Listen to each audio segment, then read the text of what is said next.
Good evening and welcome back to the CWC Season 9. We're going into the fifth week with the first game today on Friday. It looks like we're gonna have change of circumstance going against Team Ulyss tonight. And last time we did see Team Ulyss managing to win on the tilted axis at 1000 against their opponents today. We do have them going for the pre-game bans. I do want to say the teams did actually shake hands before the game to ban Catherine the Magnificence. It was like they needed to ban him. Or at least Alexis Krempp was like, we don't need to ban this. We don't need to take this out. It looks like we're going to need to take a look at what kind of pre-game bans they did before they actually going to go for the maps. We do have Hungary on one side and Egypt being taken out by Team Ulyss on the right side on... change of circumstance, we do have Australia and Spain being taken out from the game. Ave Machiavelli, good evening, sir, and welcome. I do see Lege. Hello there, sir, and welcome. I do want to set the, there we go, the music in the background. Pelikanav, good evening, sir. I hope I answered your questions, and thank you, welcome, and thank you so much for joining us. But Trumko, good evening, sir, and welcome. Is France now pre-ban? Basically, it's starting to get into a pre-game ban. It is what it is. I mean, that's the whole idea of the pre-game bans. That was why they were introduced at the beginning. We wanted to enlarge the pool of banned civilizations with taking into account all of the banned civilizations that, or I should say, the top civilizations that could be banned because of their power spike in the BBG version. Every time there's a BBG version, there will be some very good civilizations. And the beginning, CWC was banning these. Afterwards, we started stopping banning this, and then a lot of content, a lot of new civs have been introduced and leaders by Fire Axis through the leader pass, through all of those, and then we ended up with two little bans. So we were like, oh my god, okay, we don't want to auto ban any kind of civilization. It's subjective. Like some communities will say, okay, this is better than the other one, we like this more than the other one, and so on and so forth. So they couldn't get together. Now they did say at the beginning, we did make a poll and we did ask all of the captains, do you want any pre-game bans? Do you want any auto ban civilization? No. Okay, that was the answer. We go for it.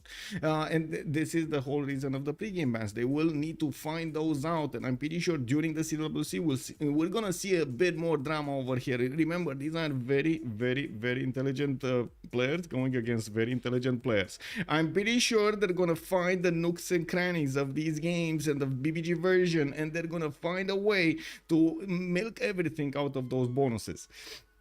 Battle Cruiser, good evening, sir, and welcome. Kepborg, hello there, sir, and welcome. Big game today, indeed. We're gonna see. Also, I don't wanna put it up on the screen here because I don't think I did have it up on the screen. Oh no, I did not. Okay. That's a sin for me. I guess it is what it is. But it's not a Civ sin. I didn't actually do a Civ sin. Hola, Mitrok, hello there, sir, and welcome. Good to Spice, good evening, sir, and welcome. In time for the draft. Let's go. Did it not show? Wait, did it not show? Because I don't see it on the screen. Oh, it did show it. I just need to refresh the page, the Twitch page. Got it. Yeah, exactly. Just a cinema scene, exactly. I mean, Civ scene or a cinema scene, it is what it is. Let me actually take a Fortuna Belly. Hello there, sir, and welcome. Good morning, I should say. We do have Cleozing, good Abend, my hair, and willkommen. You were one. Talking about the first promotion, that Moonstrand. Good evening, sir. Snatching it like a boss. Oh, yeah. We did have also Fortuna Valley writing quite early over there in the chat. Yes, indeed. I want to say hello also on YouTube. We do have Baxter. Good evening, sir, and welcome. Atiloso, also Bom Dia, senior. Works not too bad when you can watch the Civ stream. Let's go. Hello there, Alex Hall. Good evening, sir, and welcome. Also, M. Johnstone. Hello there, sir, and welcome. Now we do have the players starting to go through quite a few bans here. As you can see, they're about to actually get to set the tone of the game. Ulyss is going to get their first pick of the game. Then it's going to be followed by COC on the other side with 2 picks. We do have Macedon, Zulu, and Vietnam taken out. The map, they didn't set the map. Wait, shouldn't I have the map here? What was the map? Guys, chat. What did they so I don't actually go back. What did they ban? What did they oh my god, I need to go back. Give me a second. I'm going for the YouTube thing over here. I see, I got it. Oh my god, you didn't see it? Oh, it wasn't on the screen. No, yeah, it is what it is. Not like until 20 seconds ago, right? Also, hello there, Sotika Bara. Good evening, ma'am. How are you? Bill more units. YCOC in their with their B team. Wait a second. What B team are you talking about? What do we have here? We got the Fish. We got the Ben. We got Alexis, and we do have. Wait, who's the last one? Who's the Rage is the last one. Four. What do you mean B team? It's they're all very good players. What do you mean? They're like combined, they have so much experience on their side. On the other side, we do have Ulyss with Hazaggi, with dISTORIA, Lege, and Romrom. No, Trinda is a B team. Oh, I see. I don't know, but I think COC was fine without Trinda before also. Ben equals B team. Oh, I see. You're trying to nail this all on Ben. Oh, I see. Now we do have Ulyss on Rome over here. Looks like that is gonna be the tone of the game. They're gonna pick the Roman persona, which is going to be Trajan this time around, while I do notice Scythia has immediately picked up by COC. We do have Vinam, also this is the last bank for Ulyss, Theodora, Byzantium with Chandragupta and Gandhi. Both Indian personas have been taken out by COC on the right side, and of course Byzantium over there. Still Basil II is available in the game. By the looks of these picks over here, I think we need to expect a land map. Give me a second, because I think I know.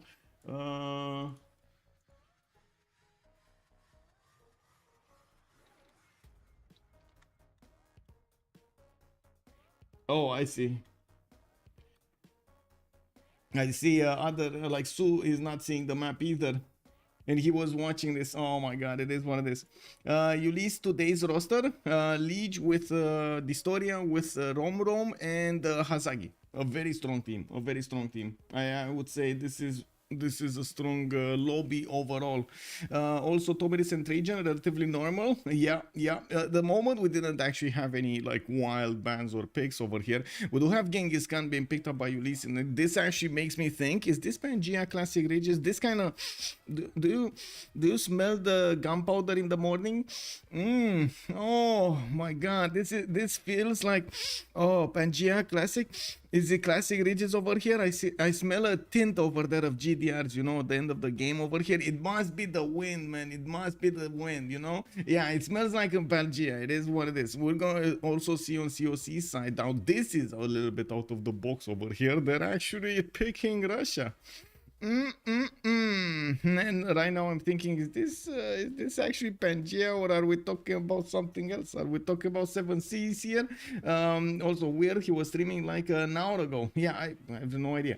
Smells like Pangea after Macedon, Zulu, Vietnam bans. Good afternoon, Melinda. Hello there, ma'am, and welcome. No magnificence ban. They did at the beginning.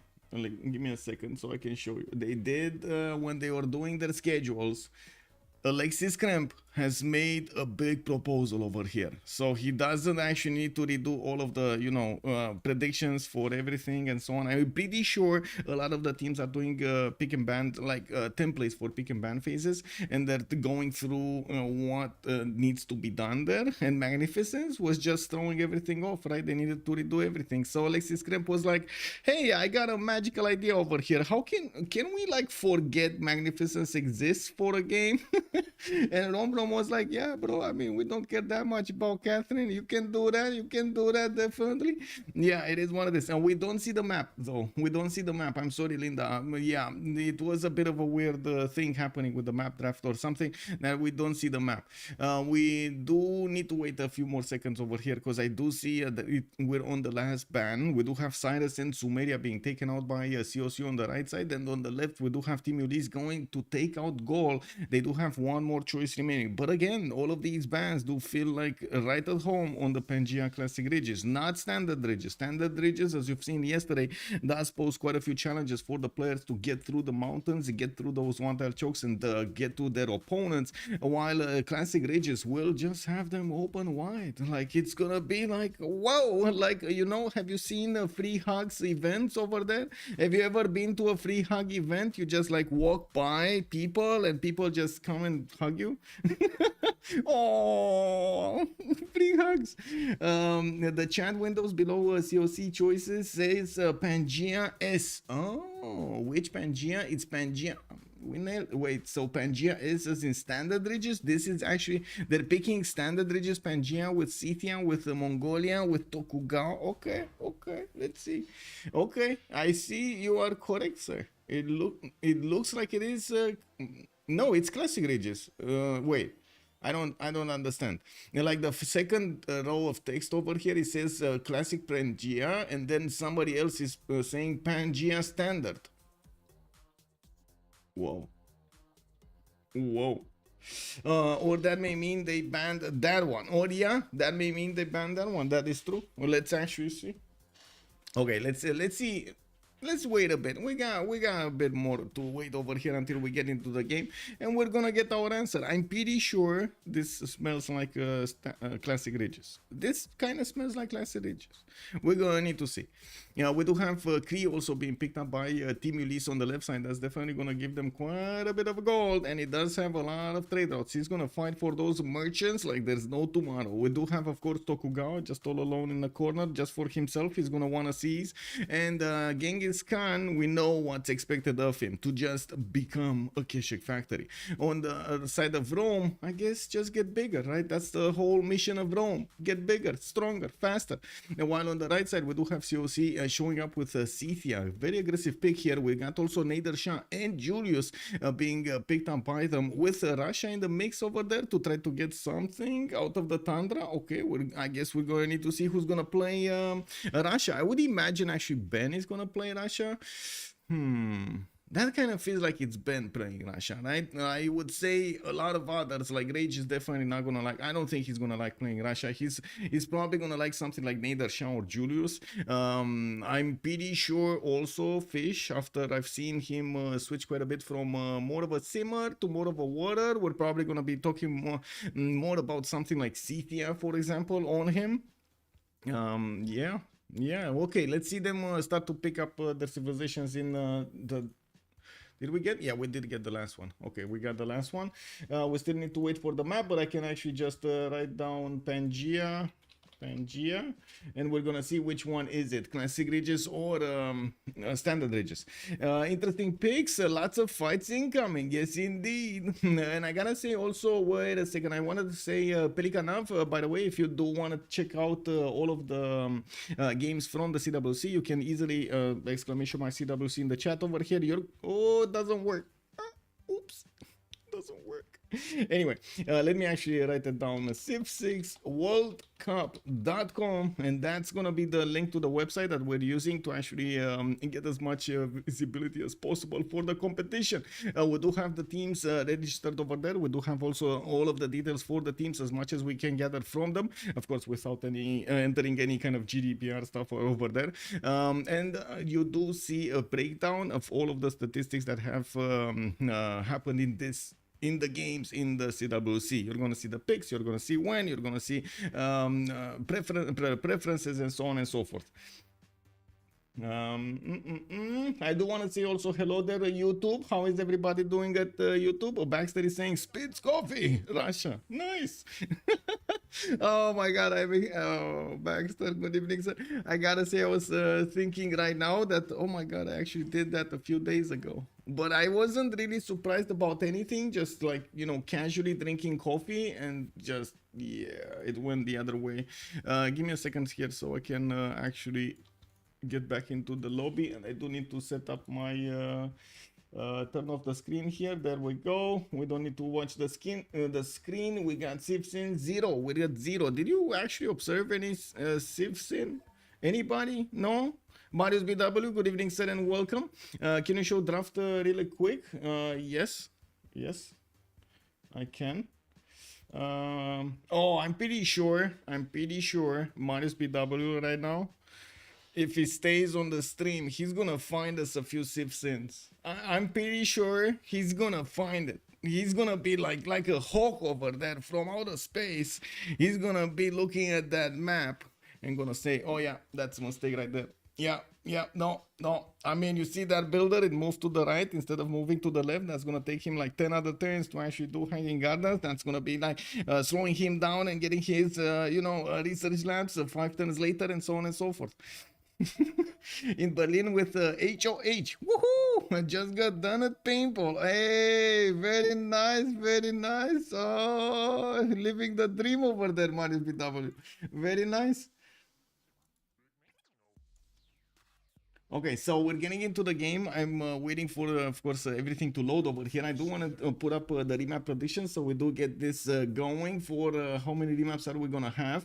This prediction is going to allow you to actually get quite a few points if you do manage to correctly predict it. So let's start it up and see how many remaps do you think we're going to have during this game. On one side, we do have Team Ulyss. On the other side, we got COC. This is the map, and this is the map that I do need to check and check this out. Options. I need to go here, and it is Pangea standard Regis Pangea. It is standard Regis Pangea. That's a lot of warships for standard Regis Pangea. Am I the only one that feels like this is not natural? So many warships on this map. Whoa. Well, I guess I'm waiting to be proven wrong. I am waiting, bated breath, to be put. Exactly like how was it? How was it? Change my mind. You know the Change My Mind series when that guy goes in front of universities and puts a sign up and change my mind on a subject. Yeah, let's go. Okay, now let's see what do we have over here. We gotta ask the stream chat. Actually, the stream is deciding this. Stream chat right now needs to get up and live up to the responsibility of choosing the pathway forward. Are we going left or are we going right? Oh, immediately Sergei Lakisov is like, we're going right, we're going right. Okay, let's go Romrom. Let's take a look at Cree over here. We do have Pawn Maker on the right side of the map. Looks like Big Civ watching. They not want to go for the tobacco. Bad for your health. We do have the 3-2 banana to the west of him that he's going to get so he can grow his city faster. And I do notice he does have a Temple of Artemis option here to the southeast of his capital. Now, we do have him also with a pretty good mountain range next to him. That's going to be a lot of +4s and +5s everywhere here. I do notice on the east side he's not going to have anybody bothering him, but to the southeast he's going to have Rome over here, and this is Lege. This is one of his allies. Not going to be that big of an issue. You know what's going to be an issue?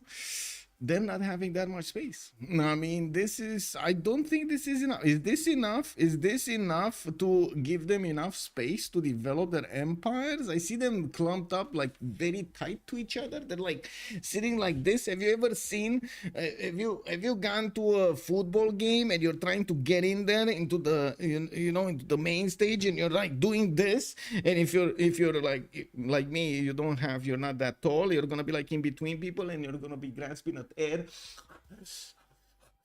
something like that. Have you ever experienced this? Team Vanderlip, good evening, sir, and welcome. When HOH world title? Good question. Good question. Kepor over here, I see him definitely getting the boys together. We're gonna need to see if the boys are gonna get that title home. Let's actually see. Okay, on Lege, we do have Ostia getting his scout out in 3 turns. We do need to see how they're gonna split up this territory between them. We do have him okay with like 5-6 settles that he could place using the rivers to the north and to the northeast. And I'm pretty sure he's gonna be like Cree. I mean, hey, don't settle towards me. You need to go north, big cooperation over here. Just don't take cities from me, man. We do need to take a look also on dISTORIA, who's going to be on the west side of Karakorum, and with Karakorum, I should say. With a scout coming up in 2 turns, he will have also his rivers here and a target. I see a target. We do have Alpha, TaskForceFish in the middle. We do have him with Nader Shah here, and it looks like Rage is also going to be on Tomeris. He's out for blood, and I don't think this is. Wait, I see a victim. I see a victim. Oh my god, Hazaggi over here is gonna be the one on the wrong end of the stick over here against the Scythia. Okay, so let's come back to Karakorum here. We do have him getting that scout out. We do see him also benefiting from the western settles quite easily. He's gonna have this south, not really saying it's good, I'm just saying he has it. We do have him also not really benefiting from a city-state that he could take over. I guess he could take over Mitla. He's probably gonna want to kill that city-state if it's being levied by, or levied, just soothed by his opponents anyway. So I would imagine, you know, he's just gonna walk in there with a few horses and just take it down. We do need to also take a look here on the last one, Hazaggi on the far west of the map here. He's gonna have quite a few tutus, and his warrior is gonna pop a Hatian here. Now we do have him with more huts to the south, not going 2 scouts. Not going 2 scouts. He's going one scout over here into settler. Yeah, we do have him also getting an envoy. I do see he is gonna have a city-state if he wants to take down Volan. That's gonna put him right on the doorstep of Scythia. So if there was maybe a chance of, you know, him taking, like, pushing this war back in history, now it looks like he's yeah, he's gonna poke the bear here if he actually takes Volan. We do have him getting to buy another scout with his team's gold, which is quite an investment. I do see some +4 campuses here in the water, and I'm pretty sure he's gonna get to use the mountains for some campuses, as well as trying to get his adjacency set up for his industrial zones for the later game. I am actually quite curious how he's gonna try to open up here. We do have him going for writing immediately, so it looks like campuses or commercials. Campus or commercial opening? What do you think it is? Japan all alone in trouble? I mean, this is kind of Japan. I don't think it's that big of a problem, especially because he has to defense from the east, from Rome, from Alexis Krempp. If he was much closer to Alexis Krempp and these mountains weren't here, I would say he would be in trouble. This way, it kind of looks like Scythia is going to fight him all game long, and we're going to have maybe Rome do something during the game. You know, maybe. Yeah, we need to take a look at Ben here in the Tundra. We do have, oh my god, okay, a lot of production. That's one for deer tiles, a third deer tile here, more pastures everywhere there in the north and in the south. He's gonna have a decent amount of Tundra to settle, and I do notice he could actually go for the far west also. Vatican City right next to him. He's also gonna have Hansa to the south. Easy peasy to get settles over here with fresh water on the east side. Not so much on the west though. Like maybe this lake over here, and I'm pretty sure Mato Tipila is gonna be a good settle. Oh my god, I was just thinking Mato Tipila with Saint Basil there. Can you imagine Mato Tipila with Saint Basil there? Great idols. Let me see, what's the idols? We got 1, 2, 3 of these silver tiles. Do we have some more? 3 silver tiles. Okay, I guess it is 9 faith. It's not. Oh, here, I mean, you get all of this. Oh my god, you hit big. You get that idols, and you hit big if you settle Mato Tipila. We do have to take a look at Nader Shah also. He's gonna be scouted out by Mongolia from the southeast, and I do see he's getting his settler out in 2 turns. He has been scouting north, west, and east. He hasn't been scouting south that much. He does have a warrior here that did probably meet the warrior of Mongolia. He's on a hill, so he should see it. Yeah, there we go. Yeah, we do have the scout of Mongolia, though, going towards the city of Alpha, and the question is, where is Alpha going to want to prioritize getting his first city on? We do have him with a good settle northeast, a good settle northwest, east side, also there's going to be a good settle, so I guess he doesn't really need to go to the south to get that coffee tile settle. I guess we're going to need to take a look here, who's going to get that city. Who's gonna get this city? Who do you think is gonna get this city in between Alpha and Karakorum? Now we do have Tomeris, also Rage. That's going to be to the north of Rome, to the northeast of Japan. He's seeing Japan doing stuff here, and I do notice Hazaggi is also trying to go towards Vilnius a little bit with his units, so he can actually take over or try to take over the city center if he's going to get attacked by multiple units. Scythia does have Prokhorovka pumping out the center next turn. He did get the die style from the beginning, which does allow him to get the extra faith per turn and not needing to put the king card on. Now that for the +1 faith and for the +1 gold. Now we do have him using the production card, which is gonna matter quite a bit. We do need to see what kind of remap they're gonna do here, if they're gonna have the remap vote or not. Menyashikoblik already calling this out. Ulyss will remap. Is this because of Tokugawa? I don't know, man. Peter with good spawn and 2 teammates to protect. GG if this isn't remapped. Yeah, that is a problem actually. But still, I wouldn't really count out Lege over there in the corner. I guess those are the two major issues on Ulyss. Lege is in a corner here. Corner spawn. And then Hazaggi on the other side of the map with Scythia next to him. Yeah, there we go. There you go. You smelled it correctly, sir.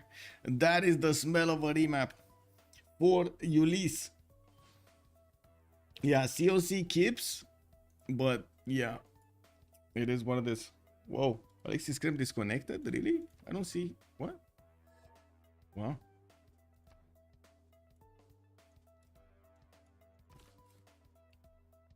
Hello there, papas. Good evening, sir, and welcome. Mad Beats. Hello there, sir. I do have Twitch on. What do you mean? Twitch is on. Twitch is on, Mad Beats. I think we need to refresh the page. This something sometimes happens to me also. Like I stay stuck on streams and I need to refresh the page to actually make them work. And I think we're gonna have a quick remap over here, but it looks like the players are gonna want to relobby really quickly. And I do wanna get the link again. There we go. You voted for 2 remaps in the channel poll. Okay, okay. Can we get a prediction for number of relobbies? Do you think we're gonna have that many? Build more units? Oh my god. I mean, I don't wanna just test fate, you know? I don't wanna mess with fate, bro. Have you seen Final Destination? Hey, you can't really test fate over there.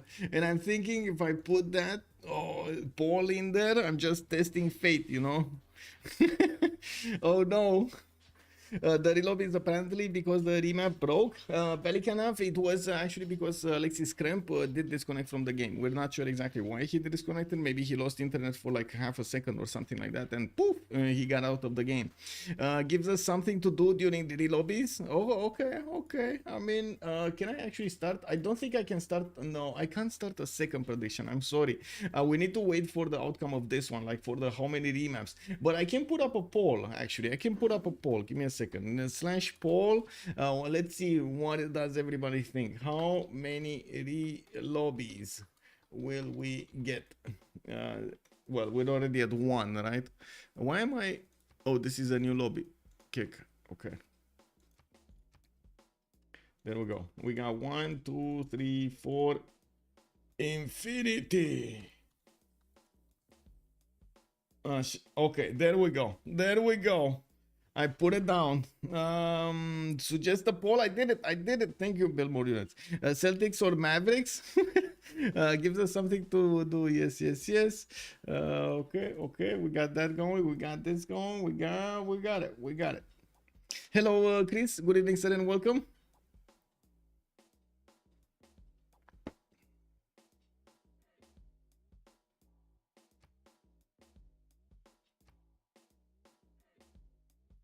It seems like Hazaggi really wants to be blue.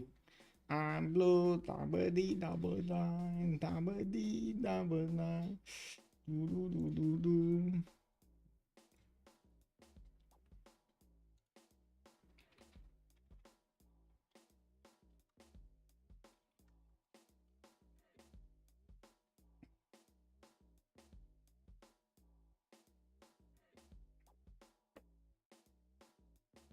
Oilers 100%. Whoa. Okay. Okay, I see everybody's getting into the lobby here. Let me double check the 0 MS. So we are fine. We're fine. We hope we're fine.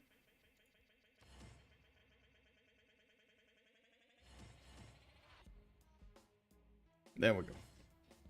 So this is going to be a new map, new Pangea standard ridges. We're going to take a look at the locations. There is still a remap token available for a change of circumstance. We did have Team Ulyss wanted to get out Lege from the corner and also Hazaggi from the other side of the map, which would have fought Scythia for the remainder of the game.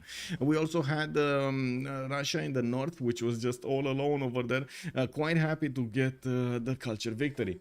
This is the advantage to being a Colorado Rockies fan. I expect disappointment, so it's a happy surprise when they succeed. Yeah. Yeah. Wait, what? That's actually a team name, Colorado Rockies, or is that like a Because they sound like a small team. Colorado Rockies. Give me a second. What's the Colorado Rockies? Oh, it's actually a baseball team. Whoa, professional baseball team based in Denver. The Rockies compete in Major League Baseball as a member club of the National League West Division. Oh, I see. And they're playing tomorrow against the Dodgers. Okay, I mean, I guess I can ask, what do you think will happen tomorrow against the Dodgers? Are they gonna dodge them? I'm off by about 2 decades. Wait. I know quite a few people who are still mad at the Avalanche and the Nuggets. Okay. Okay. As an Angels fan, I'm still miserable. LA is probably going to destroy them. Oh, I see. Destroy them. Anyway, I guess they need to watch some Coach Carter. Have you seen Coach Carter, guys? I think they kind of need to watch Coach Carter, you know? Like, just don't go eat shawarma every day. Maybe don't go big belly, you know? You gotta run. The Reds mate was miserable. Okay. Chat, you know what time it is.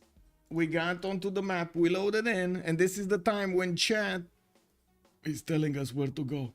Is this gonna be a left hook on a right hook? Where are we going? That's no, wait, we got the choice between Alexis, Krempp and Romrom on so Cree or Julius Caesar. Shawarma is the secret to life success. Coach Carter is a fraud.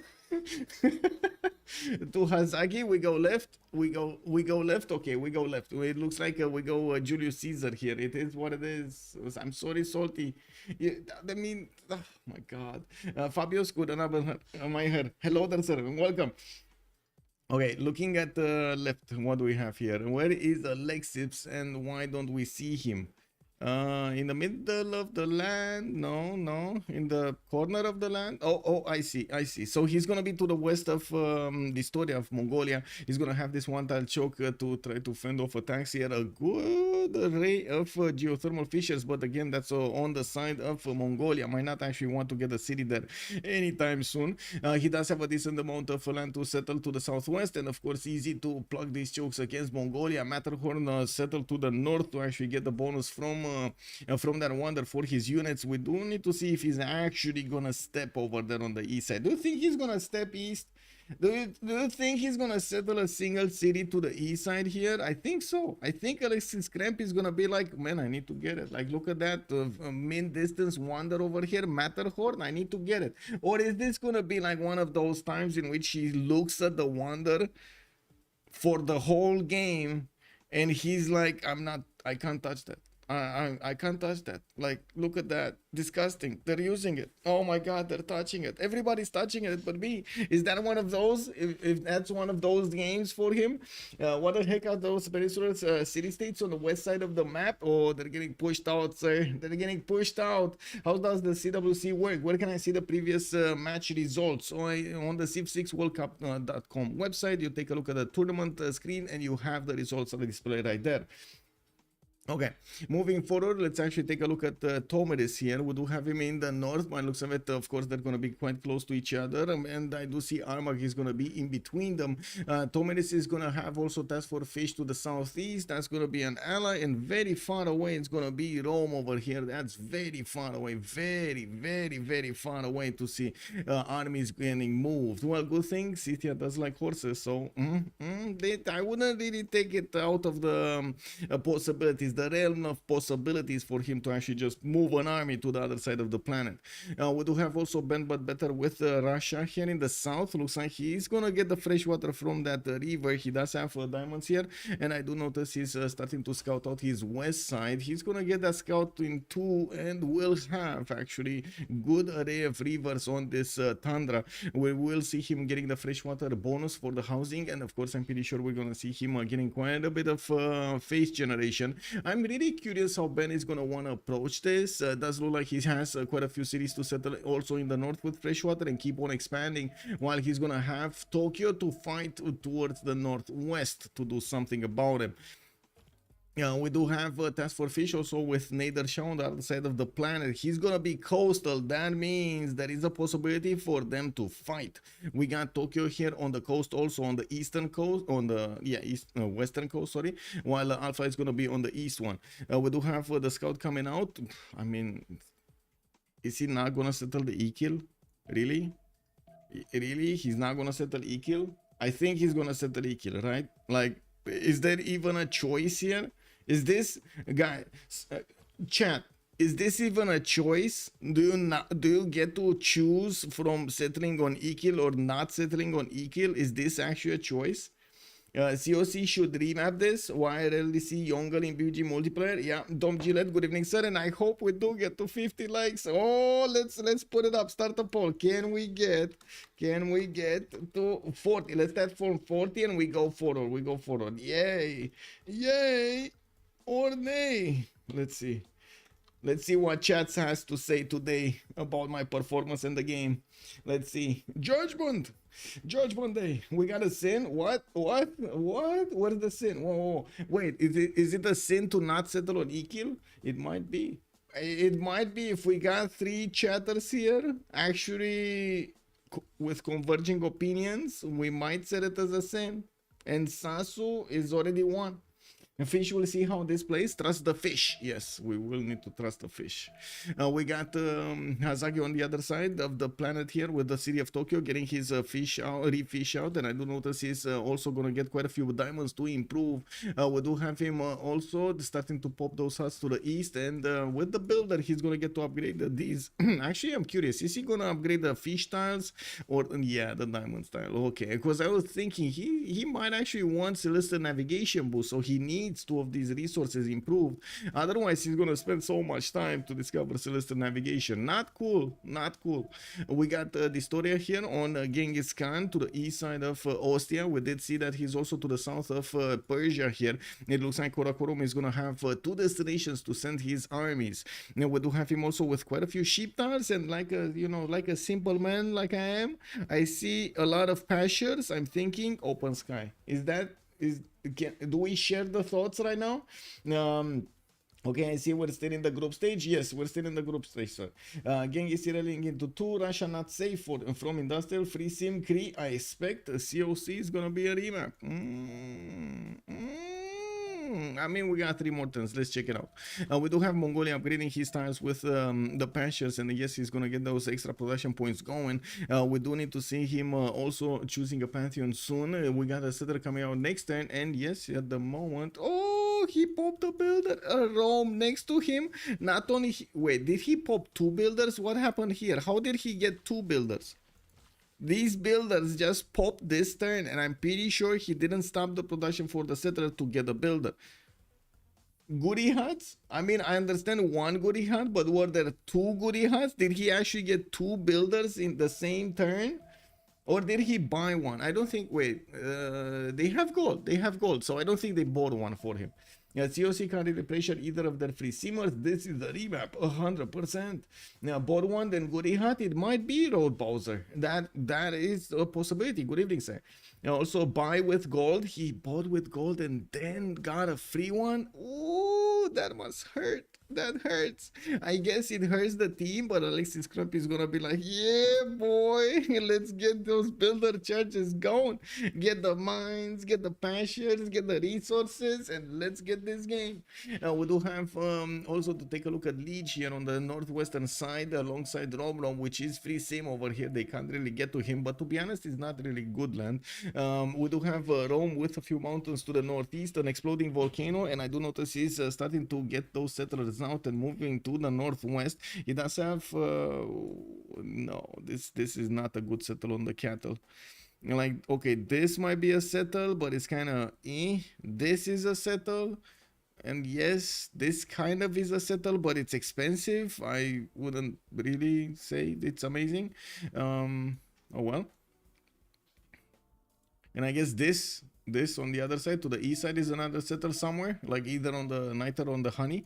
But anyway, we do see also Romrom benefiting from how many pastures and camps? We got 1, 2, 3. That's it. 4. We got 4. 5. Ooh, it's starting to get better. Okay, that's 5 pastures and camps over here for Cree to get the bonus towards his trade routes there sent to the city that has all of these pastures and camps improved. Volcanoes are a major reason why my PC doesn't like gathering storm. Apparently a random to render it. Ooh, ouch. Are they playing this or remap? That's a good question, Vivmam. That's a good question. Chat is saying for some time now that COC is gonna remap this. Okay, let's see. I do want to point out COC has a history of keeping maps even if they weren't perfect for them. And there we go. There we go. They did it. They said yes.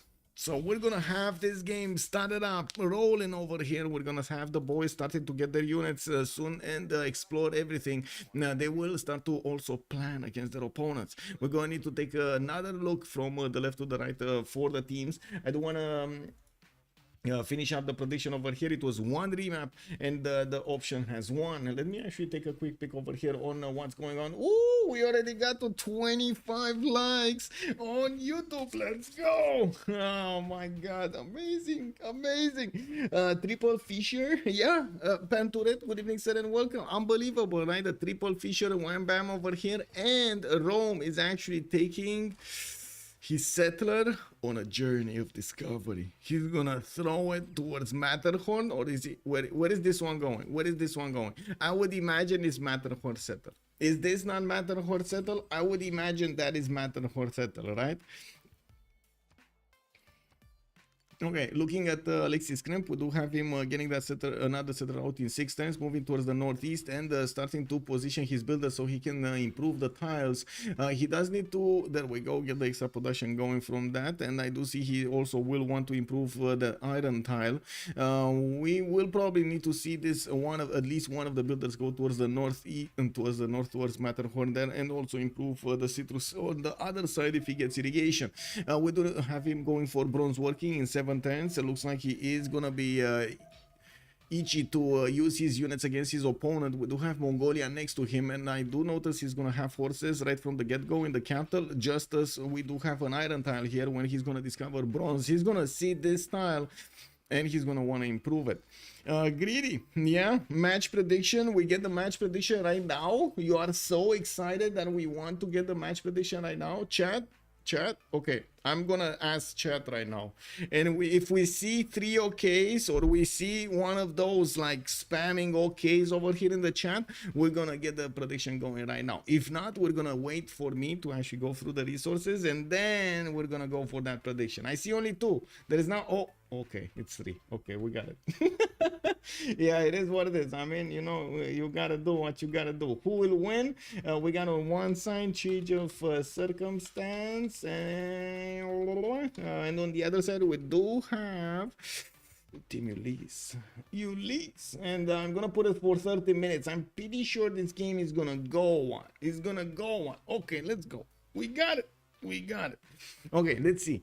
Prediction is ongoing on Twitch if you want to join. On YouTube over there. Hello.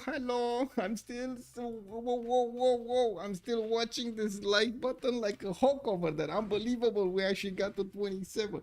Anyway, come back to the game so we don't actually miss any action here. We do have Lege on Tomatis to the northeast, right? So it looks like Pokrovka is gonna get his 2-3 ship tile, another 3-2 over there to the north. He did put down his first Kurgan and will receive a lot of phase generation from it. We do have him also with that builder remaining with 1 extra charge. Okay, so he probably stole a builder from somewhere. Who did he attack? I don't know where, but I guess it will take me a bit too much than I want to invest into this. We do have Scythia on the right side with his settler moving and will get his second city. He does have a few 2-2 tiles to work at the beginning, no problem. More cities in the north, more cities in the south and in the west. Not that many more pastures though.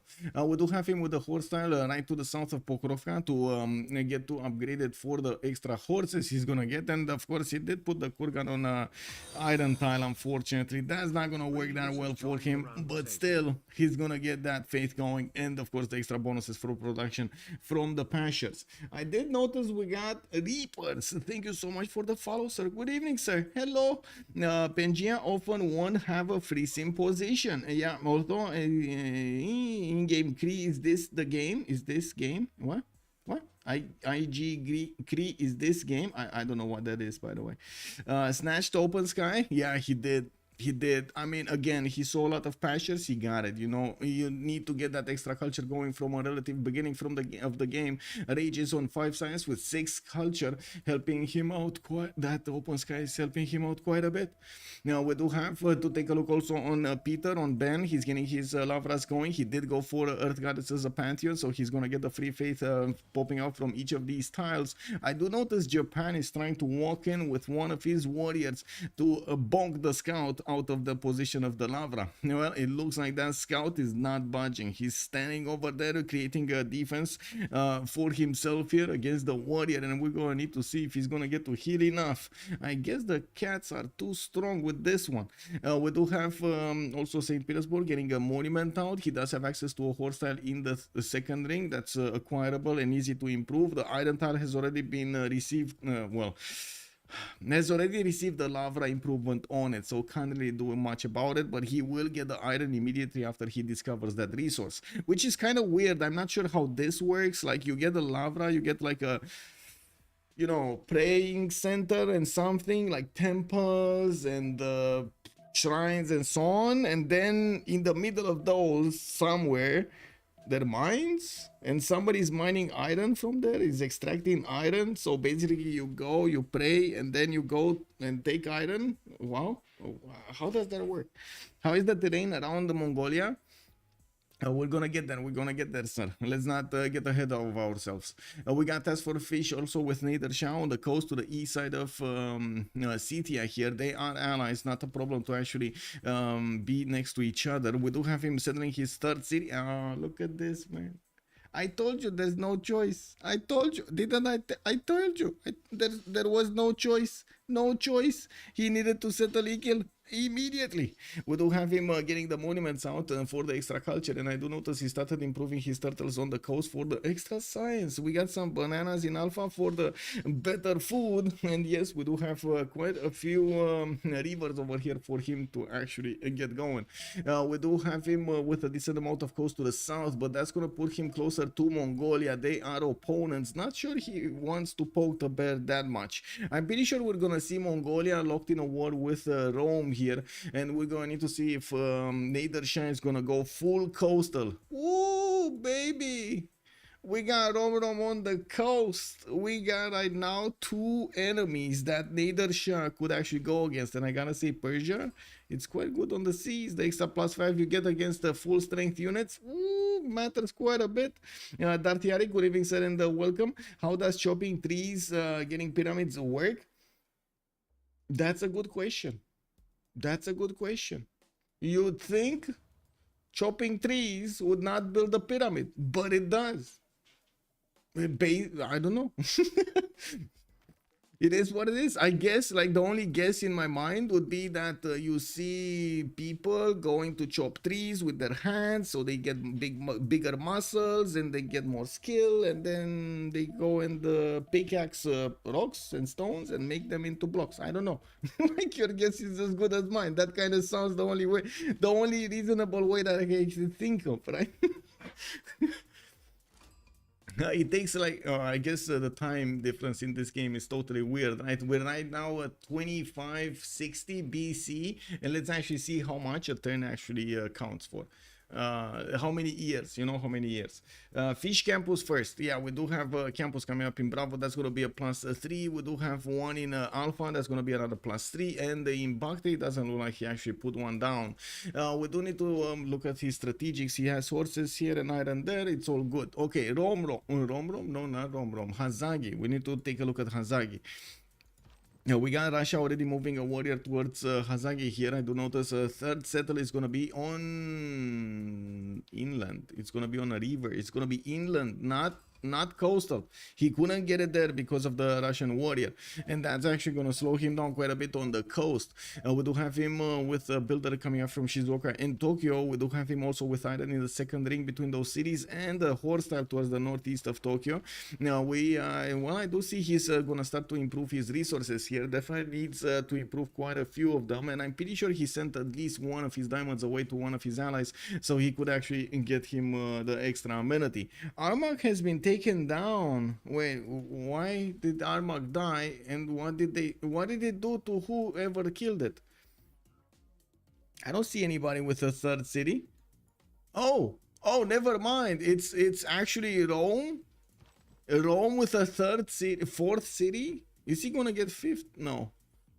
Okay, Rome actually did manage to take down Armagh, and these Scythian warriors have probably been fighting Armagh as well, but they just couldn't take it. Alexis Krempp is gonna get a 2-charge builder here, and I do see a Roman legion, Roman warrior is coming from the west side here. Now we're gonna need to see what Lege is gonna do with it. He did manage to get at least the Matterhorn bonus. That's far away, by the way. This warrior has moved quite a bit. Yeah. So it was 2480. So we went from 2560 to 2480. 80 years? 80 years a turn, guys. 80 years a turn. Wow. Wow. Rome took a CS, a Julius gold. Yeah, there is no naval timing push on Pangaea. It's too far. Yes. Well, I mean, in this case, there is kind of a timing push when you do have the opponents up like this. You can still, I guess it's not a normal timing push. You can't really take into account those normal timings of at what turn, but it will mean still they do need to get to cartography as soon as possible and get those ships banging against each other. We do think. Wait a second, we need to come back to dISTORIA here. He does have horses, he does have iron. Okay, dISTORIA Genghis Khan to the southeast of Rome here. I would imagine he's gonna want to click on bronze working, and he is working on bronze working in 210s, early empire in 1. He's gonna need to get his encampments down, because we already have Rome putting down his encampments and get ready for war, while Mongolia over here with God of the Forge, she is definitely eyeballing that, but he's getting his fourth city in the meantime, and I do notice he's getting a wave of builders so he can start improving his territory here. Definitely has less units than Rome, and we're gonna need to see if he's gonna get what he needs at the correct time. Alexis Krempp, very good tempo, 2 turns away from getting iron working, while dISTORIA is barely discovering bronze working. That is a problem. That is a big problem. He would need to actually get a builder to one of his iron tiles if he wants to get boosted to that with that. And as you can see, he does have one in Karakorum, but no builder, you know, no builder. Where the builder? Builder is in Ulaanbaatar. 3 turns out. Oh my god, that's forever and a day, man. Forever and a day. Okay, looking at his strategic resources, he already has his sources improved. He just needs the iron, which is right next to his capital anyway. Lege over here is gonna be to the northwest, and I do notice he's getting scouted by Russia, and I do see a Cree Okchitau coming to help him out. We do have him moving around the settle towards the southeast, and he did want to settle that honey tile on the Velitre. Makes sense. A lot of food, and of course quite a few tiles to work there. Getting a builder, he already is benefiting from free monuments, so not really needed to do anything else. I'm a bit surprised he's not buying the 4-1 tile for one of his cities. I understand, like in Rome over here, he does have only 3 Pope, and I do see him plugging in Magnus, getting a builder out. He's probably working the banana, a 3-2, and the spy sign, a 3-2-3. He doesn't have a 1-3 to get better production than this, but he definitely would benefit from the extra food there. Oh well, I guess that's just gonna happen at some point. I really dislike this settle, by the way. I really dislike it. It is so gold heavy. Like this city will require from the get-go, from the second you put it down, for you to buy out a tile. Then it is like infuriating. Juicy tiles on Lege, yeah. Yeah, FKZ, good evening, sir, and welcome. Should I listen to Potato MC Whiskey? Depending on what? Depending on what? Should you listen to him as a human being? I would say so. He's a very cool guy. Should you listen to all of his advices? I don't know. You know, there is that saying, if somebody says something, do you do it? Will you make anything enough gold to support Mongolia? Takeshi, good evening, sir, and putting a good question in the chat rooms over here if he is gonna get or not more gold. Now, I guess Rome gets lots of tiles through culture, so not quite so bad. I agree with build more units here. Definitely the free monuments will allow him to acquire quite a few tiles here. But not right now, and not these by the looks of it. Now, we do have also on Lege, iron tile next to his capital city. His horse tile is going to be 3 tiles out to the south. That's actually quite expensive for him to get. And again, cattle settle will require a buy of a tile. It is what it is. We got Romrom also to the west side here. He did manage to get his pantheon. That's going to be city patron goddess. He did start to improve his tiles here, and of course working his traders. He does have 2 cities out and 2 traders. Both of these cities are going to have pretty good production and food generation. We do have him getting more builders there in the northern pathways and in the northern city and the western city. And of course we will need to see how he's going to get the other cities going. Like, the more I watch this, the more I kind of, like, you know, don't like his spawn. Like, really don't like his spawn. Like, okay, sure, maybe he can put another 2 cities to the south. I'm pretty sure he can put another, at least another 1 to the northeast, at least 2. I would say 2 over here. It's like 1 on the cattle tile, and then you improve some lumber mills, and then you get 1 on the rice tile, and that's about it, right? Or you try to put at least 1 on Lake Red, but to get the fresh water. But other than that, it looks like it's gonna be kind of a meh spawn. Aravov, good evening, sir. If you played solo game versus AI on this map, which nation would you choose, considering it would be same locations? Ooh, that's a very good question.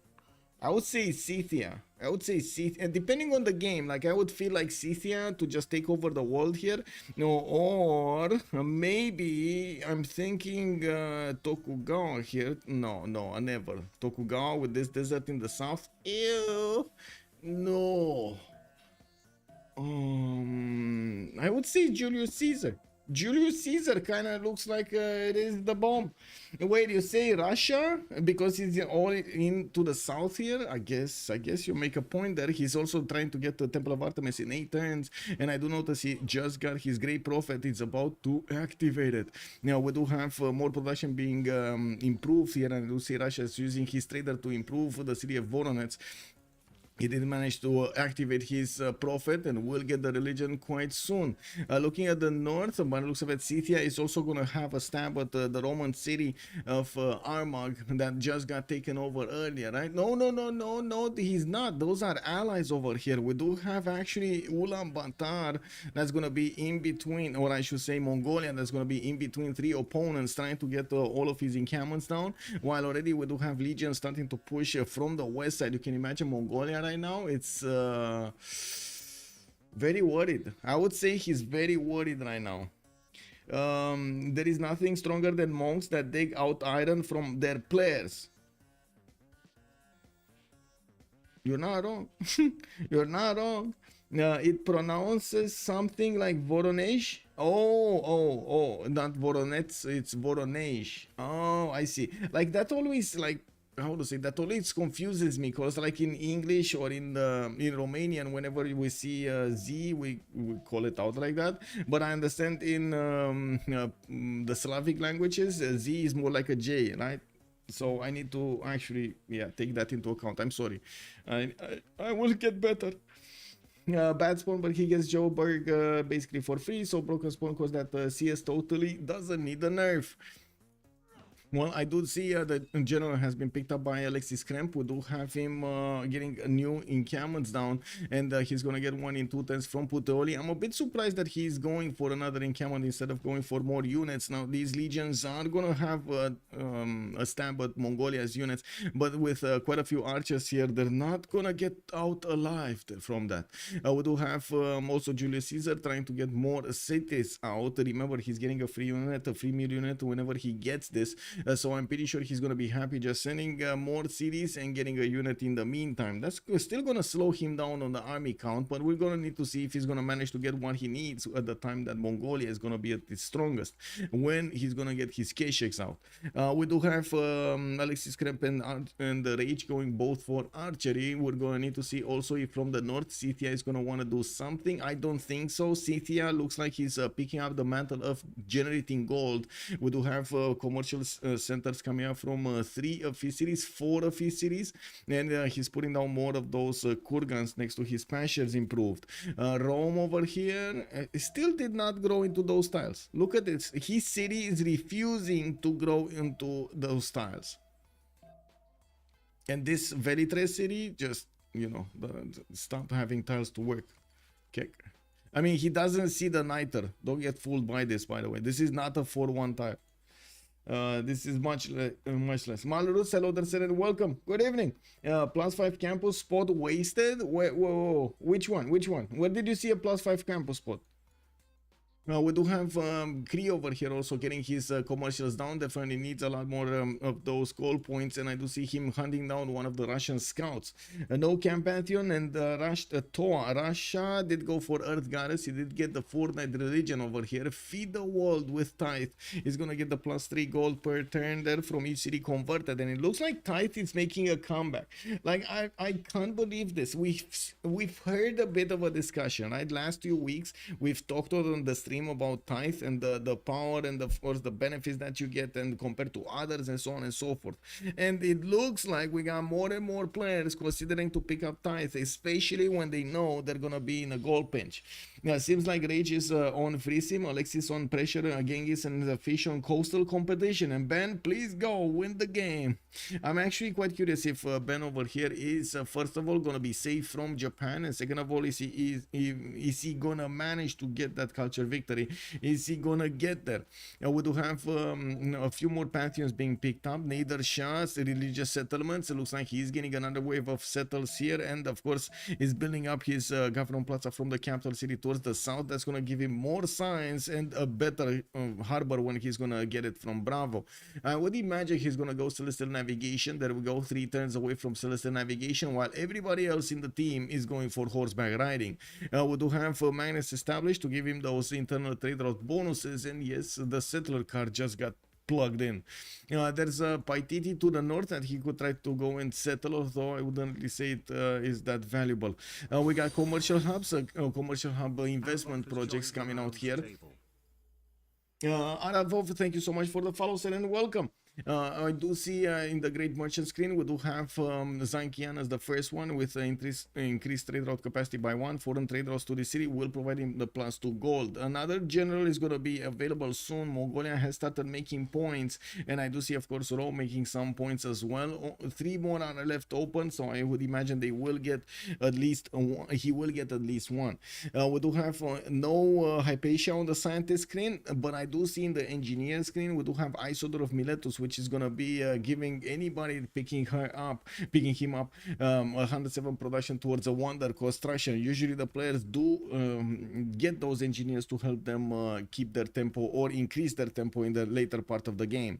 We do have Rome actually getting to push against Mongolia. He is gonna be met by a wall of archers here, and it does seem like his units are gonna fall to the archers. We do have him with first of all the general over here, and second of all, ooh, sliver of health. It looks like Mongolia is not taking any prisoners and is gonna bonk against that other Roman legion also. He's not prepared. I would say Alexis Krempp not prepared over here. Now we do have another encampment coming up from Ulaanbaatar, and I do see those monuments from the other cities, from the 4th city of Mongolia. He's going to need to build up his orders in those are basically the replacement stables that he's getting, so he gets more bonuses towards units and one more movement point, and those keshiks, man, just getting everywhere. That's gonna be amazing. It seems like Rage is on free sim, Alexis on pressure. Yeah, Tokugawa will win this game. It might be. I mean, we might actually see Ulyss pull this off, especially with Cree next to him with those trade routes over here. And we're gonna need to see if he's gonna manage to get what he needs. Hazaggi, wait, whoa. Hazaggi against the fish. Hazaggi against the fish. This is gonna be, audience chamber on alpha. Wait, so he's going wide with religious settlements, but he's going tall with his government plaza.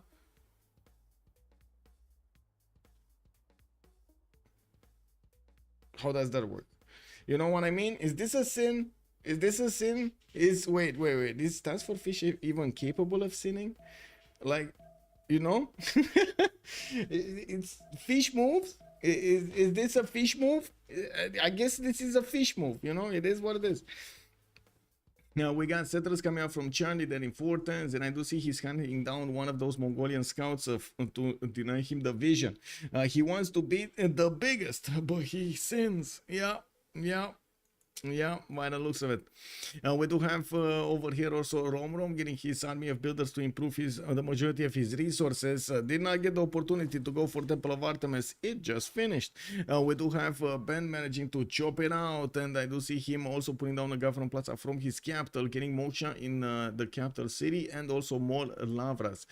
We did see earlier Feed the World with Tithe being picked up by him. Feed the World is basically like a no-brainer here because you do need as much food as possible, especially when you're in the tundra. You have production, you just don't have the food. While I'm pretty sure he's gonna be happy getting some sort of a, you know, zero economy going into this. We do need to see also how fast Rome can actually get his empire going. I do see him not settling a single city, guys. He didn't settle a single city to the south and to the west side. He has gone with all cities to the east. They're basically invading Mongolia territory without invading Mongolia territory. They're grabbing all the tiles around Mongolia so he doesn't get to expand. Smorior, hello there, and good evening. Civ lovers, here we go. Scout massacre incoming. Oh yeah, there's quite a bit of scout versus scout action over here. You can imagine these cats are fighting each other over there next to the cattle tiles. Ooh, I mean, you don't know what's worse, having cattle run towards you or having cats run towards you. Oh, don't know about this, man. I don't know about this. Do you know that meme with the cat that was bullying the guy, was bullying the owner to get him out of there for not putting food or something? Do you know that meme? Oh my God. Or the movie? Anyway, I don't even know if I can share it on stream, man, because that guy was screaming. Oh my. Anyway. It looks like the fish did manage to get to 22 science and 22 culture, while Hazaggi on the other side is barely struggling to get his 10 science points. We do have him on 9 science and 5 culture at the moment. Definitely a lot more production on Nader, Shah on 48, and with the new cities coming around, he's going to be quite fine. Harbours in 2 turns from Bravo, also plugging in Moksha, working Magnus internals. Looking at Julius, more encampments being finished. He's getting his Gavron Plaza. He's probably going to get that campus soon when he's going to hit the 7 pop in Ostia, but I say when he's gonna hit the 7 pop in Ostia, but looking at this city center, looking at the food tiles around him, that's gonna take forever and a day. That's gonna take so long to actually get the food in, unless he actually starts building farms here with a builder from Ostia. That's not gonna go anywhere. That city is gonna sit on 5 pop.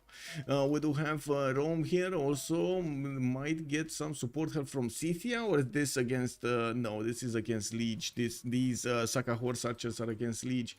We are 1032, so we did jump into the golden age. Everybody did manage to get over the 19 points threshold for the golden age, and we do have to put up on the screen 2 things. First of all, the team labels we do have on the left side here, COC, while on the right side, let me open this up. On the right side we do have Ulyss. Okay, there we go. Bam, bam, bam, bam. We got bam, bam. We got bam, bam. Okay, there we go. He can chop wheat and march in Ostia. He can chop wheat and march in Ostia. I mean, he can chop, but that's like 5 pop, and that's it. You're stuck there. Unless you're getting to 5 pop and then you go to 7, and then you're gonna be stuck to 7. Like, you know, it's not really a solution. If you really need it, then yes, sure, but it's not really a solution. Like relying on the chops without some base extra food on the tiles. Okay, so let's see. Alexis, Krempp and Russian Boys Golden Age, 13 science with 24 culture, 43 production. We do have him with oligarchy as a government type. Looks like Rage is going to be on 11 science, 23 culture, and 19 gold a turn with a Pen Russian Boys Golden Age. Is also going to get the classical republic government. He's going to be much more peaceful at the beginning. Might even want to get his government plaza specializing building of choice with that. And I do see him building audience chambers, selecting it but not finishing it. There is a Roman warrior that is moving with the Matterhorn bonuses alongside occupied all of this territory from Scythia, and he definitely wants to take that down. He has exposed traders, and I'm pretty sure he doesn't want to get them loose, let them loose. We do have Peter with 8 science and 16 culture. I do see a monumentality golden age here for Peter, and 35 faith at 10 with 43 production. That is a bit less than usual, but it's good. It's good. Now we do have the fish also with 20 science and 23 culture for faith at 10. It doesn't really matter on him. And we do have him with 44 production points, less than Peter, significantly less than Peter. We do need to see also if he's gonna manage to get to scout on the other side. Wait, they already know about the other side, right? There's a Benian warrior here. Yeah, they already know about this. Wait, wasn't he making this one turn last time we saw this? How did this turn into 2 turns? Anyway. Now we do have also Hazaggi with a pen brush and voice golden age. He's still in a chiefdom, so he doesn't have political philosophies. He still needs 2 more turns, and I do see he got a 4th and a 5th settler out going inland. He's only gonna have 2 cities on the coast that he's gonna need to get units out to fend off attacks from Nader Shah. I'm pretty sure that attack is coming. Just wait for it. We got also dISTORIA in the drums of war with Mongolia next to a very enraged over here Rome. The legions are starting to poke at his territory, and he needed to push them back, teach them a lesson, while Alexis Krempp is not going to spend any more time and get his settlers right in the face of Mongolia. He's going to take all of this land from Mongolia. We do have Warlord's Throne being built in 3 turns from Karakorum, and I do notice also Pingala is establishing in Al-Malik. He did manage to recruit a general to the west side of Karakorum, and I do notice encampment in 6 turns from Iri.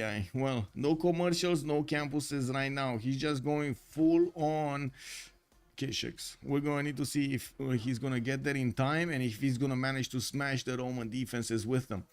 We do have also Lege, pen brush and voice golden age. It looks like 15 science with 22 culture, 54 production, getting his hanging gardens from Aquilea, and I do notice him getting more settlers from Velitre, Rome over here, another settler. We do have Arpinum 2 turns getting a commercial. Okay, more cities, more settles. Let's see what is he gonna get to do on the east side, if he's gonna creep closer to, I mean, I'm pretty sure he's gonna get closer to Scythia. I'm pretty sure he's gonna keep expanding towards the east side here. Oh, I severely dislike this. Anyway, that's it is what it is.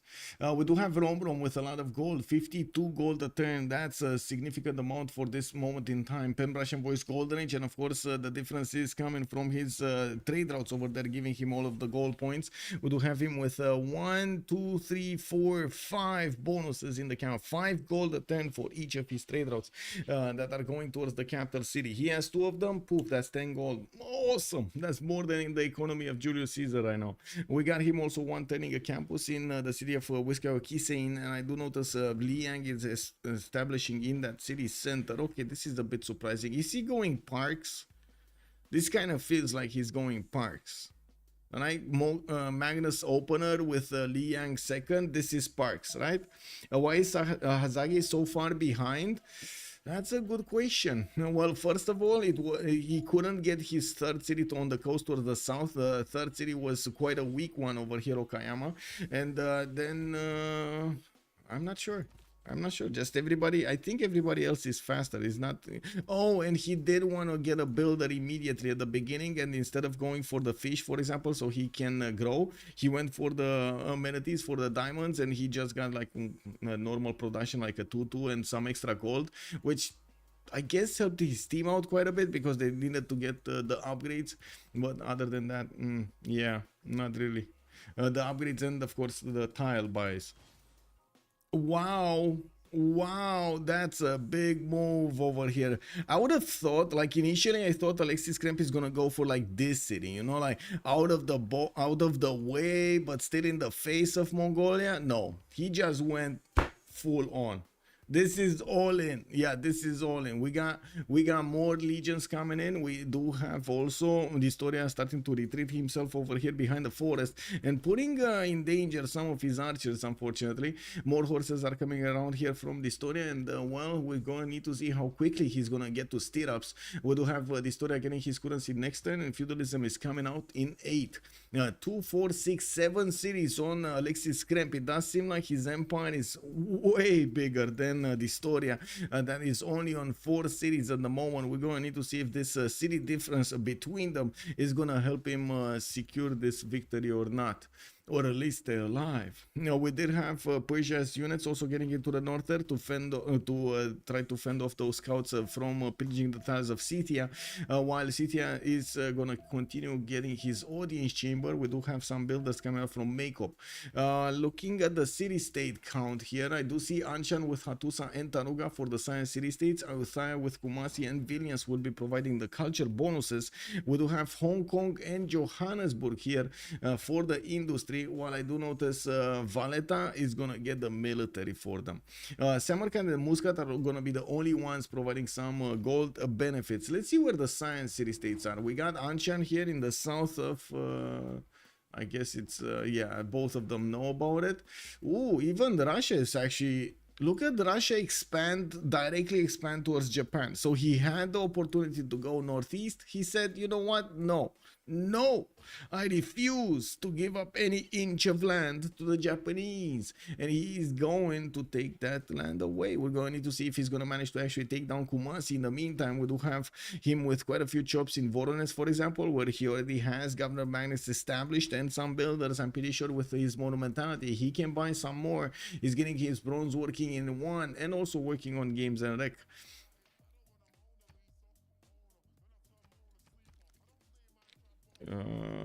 I do want to catch up with chat here. I feel like I missed chat for quite a bit. I've been talking for quite a while here, going through what's going on in the map, and I missed chat. Will Persia get a naval timing before Ulyss is ready? That's a very good question. I'm actually quite curious about that question myself, if he's going to manage to get that going. So we're talking on one side, Japan has 2 cities on the coast, while on the other side, we got 3 cities from Persia with a 4th one coming online soon. That's not going to be a good one, though. And I gotta say, he did pick up religious settlements. He could have picked up God of the Sea, and it's not like he actually is getting that many more cities. Usually, again, I would say, wait, is this a sin? Is this a sin not picking up, or is that a good deny? That kind of feels like more of a deny than anything that Persia could actually take here as a bonus. I like that Russia expand. I think he'll defend Kumasi, so Japan has a harder time pushing him on samurais. God of the Sea for 3 fish. I mean, well, 3 fish over here, but look at the fish over here. This would have made this settle viable, right? 1, 2, 3. More over here to work. Yeah. I mean, you're working 1 tile or 4 tiles, you know. COC playing such an aggro game. Yeah, sinless. This game is sinless. I don't know, I'm having a hard time actually figuring out what's the major sin. Like, remember, we can't really say, like, you know, you moved your unit here or you lost a unit, that's a sin. No, it needs to make sense, you know. Stream chat over here needs to come together and say, yeah, that right there is definitely not good. It stands for fish, not task for settle. yeah, I stand corrected. We got Mediolando here also getting his legions in a line here on the east side. He did manage to bring some more from his other cities, but I gotta say, he's still not pushing, and it doesn't look like he actually has the damage to push. 48 against 48 is just not gonna be enough against those horses. And yes, we do need to see what's gonna happen when those Kisheks come out. Now we do have dISTORIA with only 16 science and 23 culture. Can't really say Alexis Krempp is that far ahead here. He's only on 23 and 28, but he did manage to get to this number a lot faster. And with the amount of cities he has, he's gonna grow faster because of the growth of the population and the working tiles. I'm pretty sure also with the build-up of new campuses, new districts in his territory, he's also gonna get more bonuses. This is a very dangerous time for Mongolia, but I can't say he cannot survive it, especially if he manages to get to the stirrups timing, to the Keshek timing. No, I don't think Rome cares to kill Mongolia. He just wants to isolate him. Classic quarantine play. It might be, but he needs to guarantee the quarantine. How do legions trade into horses? Not good. Pier 639. Not good, sir. Not good. Well, legion 48 versus 48 is just not good. Maybe these level ones though, if they do have the correct promotion, but I don't think he has the first promotion. Wait, does the first promotion even work with this? No, he has the Tortoise. He has the extra defense against ranged units, which kind of makes sense because there are quite a few archers from Mongolia, and it is gonna be dangerous later on in the game when those Kisheks come around to not have this promotion on their units. Panturet, what's the wonder situation? What has been built so far? We did have Temple of Artemis, if I remember correctly, over here on Russia. I did also notice Hanging Gardens has been built from Moscow. No wonder here, no wonder here, even though it would have been also a pretty good Temple of Artemis. He did choose to do something else, and it looks like Johannesburg here is causing quite a bit of pain for Cree. Johannesburg is a city that's being soothed by TaskForceFish, not Lege. He didn't actually choose to put the money into this army, but he is managing to do quite a bit of damage against Aktakakub. Are they gonna kill the Okchita, or is that Okchita just gonna passively survive? I think it will passively survive, isn't it? Oh my god. Yeah, it's fine. It's fine. It's all good. It's all good. I mean, you know, it is what it is. The city is 30 strength. We got horses coming around. It's all good. It's all good, guys. It's all good. Yeah, we got Cree also moving to the east side. He's probably going to want to put a city on the non-freshwater. I do see Caesar Augusta already settled over here. Lege did go for Lady of the Reason Marshes as a pantheon. He's getting, he did manage to build a Temenanki. That's something that we didn't actually get to see earlier. In Aquilea, he did manage to get a Temenanki. The city of Rome is also starting to put down commercials, and I do see some of these baths are starting to be put down from him, so he could actually get the extra housing and adjacency later on. You can see how he's setting these up so he can actually have the maximum output for each of those industrial zones. We do have actually Alexis Krempp managing to push one step forward, and it looks like he's starting to break the defense of Mongolia. You say he's not actually interested in taking down dISTORIA here, but it might be something personal here. You know, they need to flex their military muscles against each other and see who's the best. Ulyss will have naval trade soon, I guess. Cree can set it up with both Japan and Rome. Yes, but you say soon. I'm not that convinced it's gonna be that soon. Cree's trade routes are gonna be much better than the trade routes going towards how to say Tokugawa for quite some time. I would imagine like maybe the third cycle of trade routes are gonna be sent to his neighbors here. That's a long cycle, by the way. That's like turn 60 plus. Okay, so let's see if Alexis Krempp is going to manage to keep pushing here. He does manage to get a 3 hits onto one horse if he needs to. And I do see he's using archers to take down the strength of these horses before he walks in with the legions. Let's actually see him choose his target this time around. A bad target. That was a bad target. He needed to take a look at this one in... Oh, well, it is what it is. Yeah, we do have more horses coming around, and I do notice the campus in Karakorum is going to get out in 2 turns over here. That's this one, so there's going to be a decent amount of science on dISTORIA. 21-26 versus Alexis Krempp 31-36, but again, city count and population count does matter quite a bit. Mongolia is also getting apprenticeship in 6 turns. He's not fast enough on getting his stirrups, and we might actually see Rome managing to not only get the correct units in time, but manage to destroy the defense that Mongolia has been carefully putting up against this. Did we? Whoa. Let me actually see. Oh, we're 2 likes away on YouTube from getting that. First of all, getting to 40 likes, and second of all, guys, we're setting up records over here. 8 more viewers, and we're getting to 100. Woo! Choo! Let's go.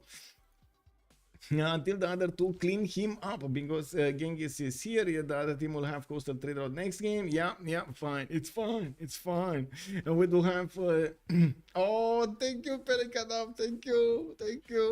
We do need to see also what Nader Shah is gonna do here. TaskForceFish is going for Batras. We do not have Hazaggi going that fast on Batras. He's barely getting apprenticeship in 5 turns, let alone dreaming about Batras. We're gonna need to see if they do manage to get the gold for TaskForceFish to upgrade so many boats. I'm pretty sure it's gonna be quite a gold heavy game. We do have Russia without generating that much gold, but is taking stamps at Japan. Is as Chat was saying, defending Kumasi over here from the grasp of Hazaggi. He's managing to get a few more chops into these horses, and I do notice still in Voronezh he has so many chops. He did manage to put enough forces so he can push back Japan to his territory, and I do have to say Japan doesn't really have a lot of units. Only 3-4 horses versus the 2, 4, 6, 7 horses of Russia and archers here. That's not gonna work properly. That is just not gonna work properly. This one doesn't have a promotion if it's gonna get hit one more time, and I'm pretty sure Ben does not want to give it a promotion. We might actually see 2 of the horses of Hazaggi being taken down, so this is gonna be quite a bullying scene over here on the Pangea Standard Ridges. It looks like COC is out for business. They know they got beaten in the first game. Ulyss did manage to snatch that victory, and it looks like they wanted to get the big guns on the table over here and throw everything they have against Ulyss. We do have Alexis Krempp managing to punch through Karakorum over here slowly, but he needed to get back a few units. He definitely needs some catapults to throw the rocks at the walls here, and I'm pretty sure he's gonna need stronger units if he wants to successfully take down Mongolia. Just the sheer amount of units here doesn't really help him. Crossbows, when crossbows come out, that's a different strategy there. That's a different unit. And then have Persia ships come and say hi. Hello.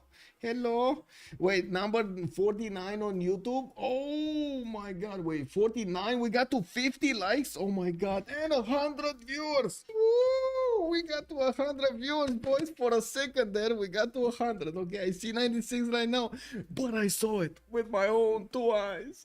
Oh my god, yes. Okay, I need to actually switch this. Yes, and the poll here, and we get to the next one. Let's actually see. Get to the next one. Start the poll. Can we? Whoa. Can we get to 70 likes? Okay, let's go like this. You know, to be a meaningful step over there. Yay, nay. Okay, there we go.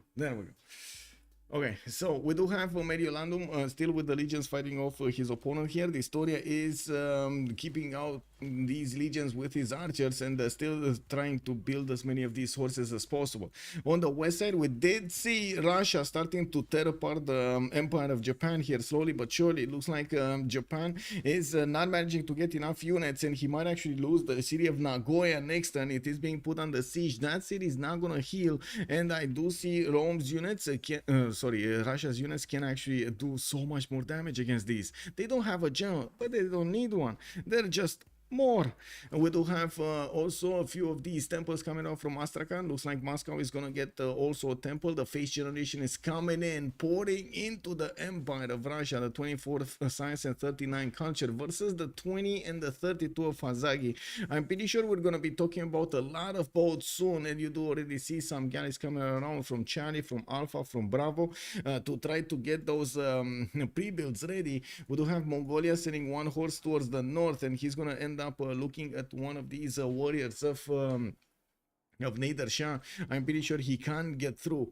We do need to see also how fast Rome can get to his technologies. I'm pretty sure with 53 science and 40 culture, he's more on the way to getting a much better science, much better technology that Mongolia has. And to be honest, right now I feel bad because Rome and Cree will need to carry this game somehow in a possible 2 versus 4 situation, and they're gonna need to fight against Scythia, Nader Shah, Russia, and Julius Caesar at the same time.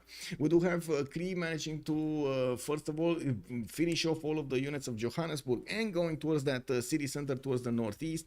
Looks like Miki Civ6 did finish that ancestral hall, and he's sending more cities. He did start to move Liang everywhere so he can get the parts going. 2, 4, 6, 7 cities at the moment, soon to be 8. We do have him also, of course, with the possibility of taking over entirely Johannesburg and making it his own city. We need the 7th population to appear here in Miki Civ6 so you can see what kind of bonus he's gonna get there. And I gotta point out, TaskForceFish is already 3 turns out from cartography while he's getting the boats as quickly as possible. That also means they need to get the gold at the correct moment in time. I gotta say he does have some copper tiles around his territory, can't really say a lot of them, and I don't see any crabs that he could actually chop. Oh, this crab he can chop. This crab he can chop. Okay, yeah. Johannesburg has been defeated, and it looks like it will be a Cree city.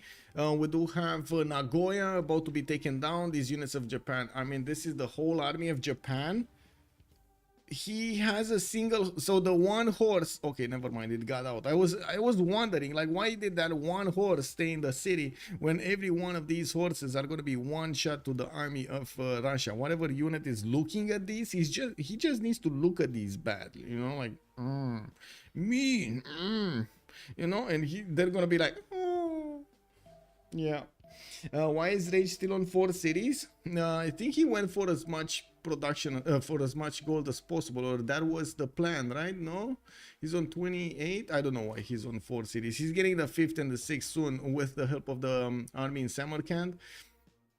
It looks like he's preparing for an expansion phase soon, going much taller, much taller. I don't think he likes the land on the west side, and I can't really say I blame him. This is not really good land to work.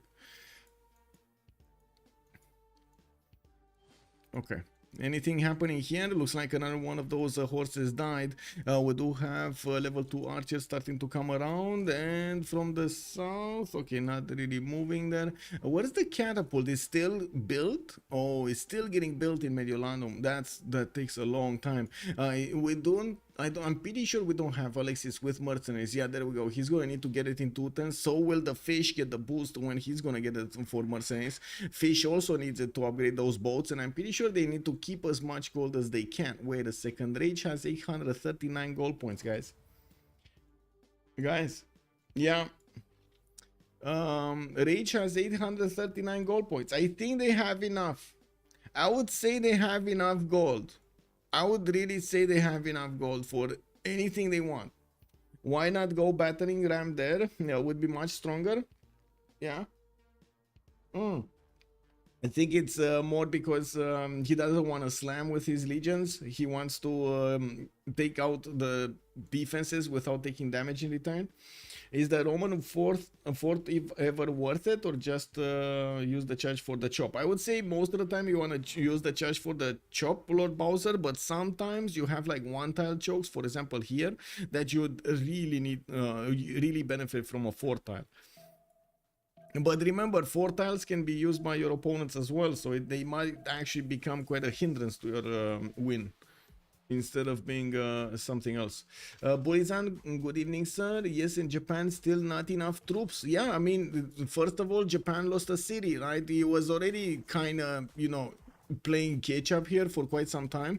Imagine losing a city is not going to help him at all, especially since he barely is sending settlers out to the south. We're going to see more units coming up from Russia. I would imagine he's also going to get to his courser timing quite quickly, getting Mahabori Temple in Voronezh and building Colosseum at the same time. Man, what is Ben doing? He's getting pyramids, he's getting his Colosseum, and killing off his opponent at the same time. Guys, this guy has 5 hands. Duralex said, Lex, good evening, sir, and welcome. Rasti Rangel, good evening, sir, and welcome. I did also notice we got Zenzunifir. Bonsoir, monsieur, et bienvenue. If you are French, Welcome to the stream.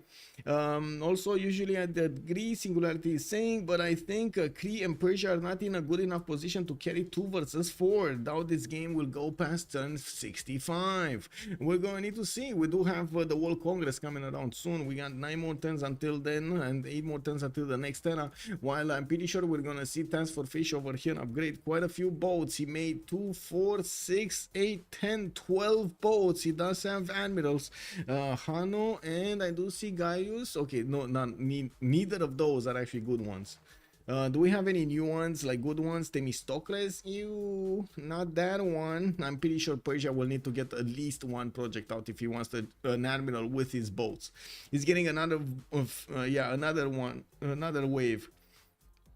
Now Ben, but better. Yeah, he's playing it like a boss, man, like a boss.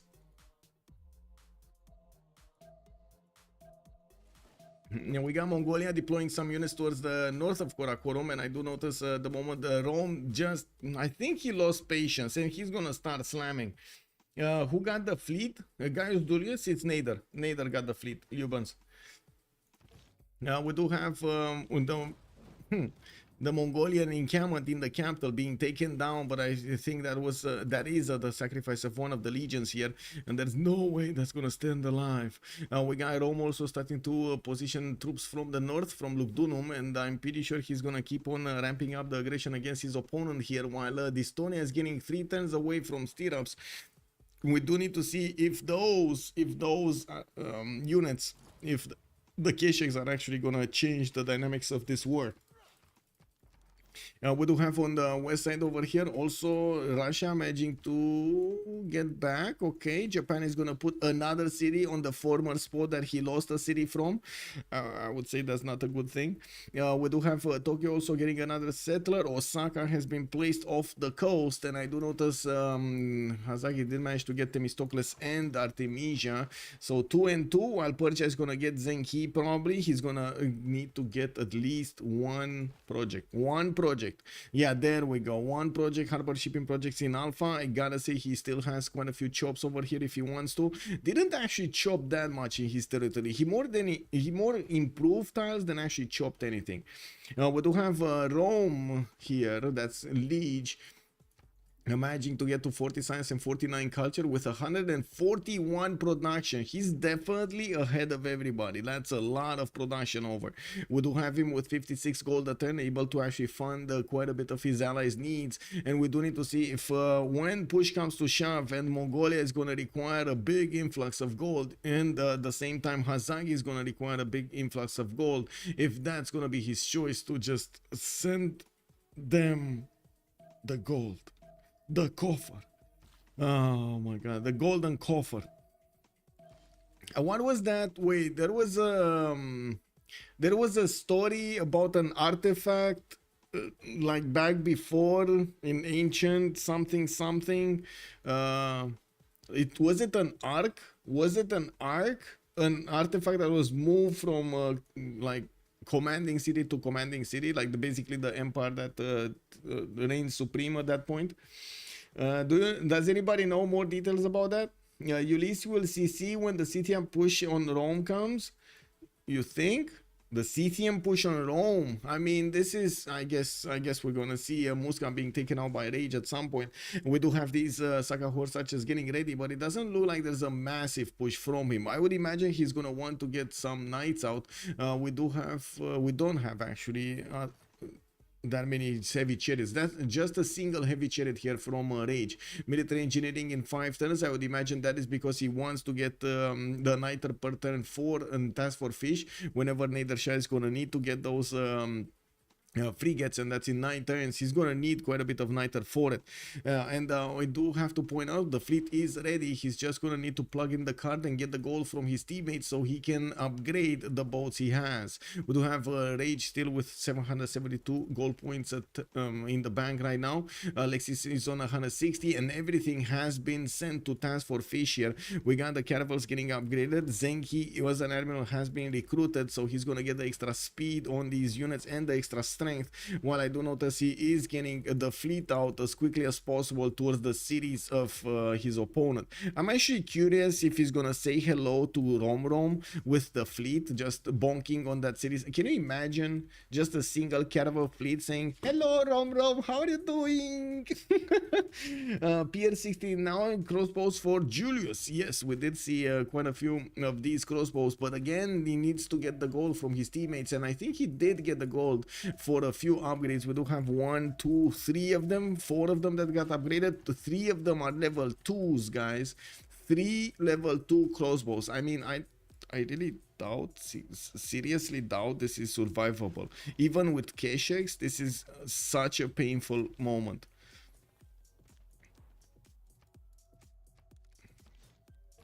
Might see when they see a caravel and they don't have a navy. Yeah. I'm kind of thinking the same as DPSly saying over here. We might actually see a concede if the navy is gonna get spotted here, and there is no defense. Because there is no defense. There's not a single galley in all of this coast. Not one single galley. Not a single boat. Nobody wanted to learn to swim. Okay. I might take this a little bit differently because, you know, I know how to swim. But I don't know how many people don't know how to swim. Can we have a show of hands here, a yay or a nay in chat, if you know how to swim or not? Can we see the majority? Like, do we have the majority, yes, I know how to swim, or do we have the majority, no, we don't know how to swim? Can we get a yes or no in the chat here? Yay, yay. Okay, we got 2 swimmers, we got 3 swimmers, 4, 5, ooh, 5, 6, 7. Okay, we got the swimmers. Okay.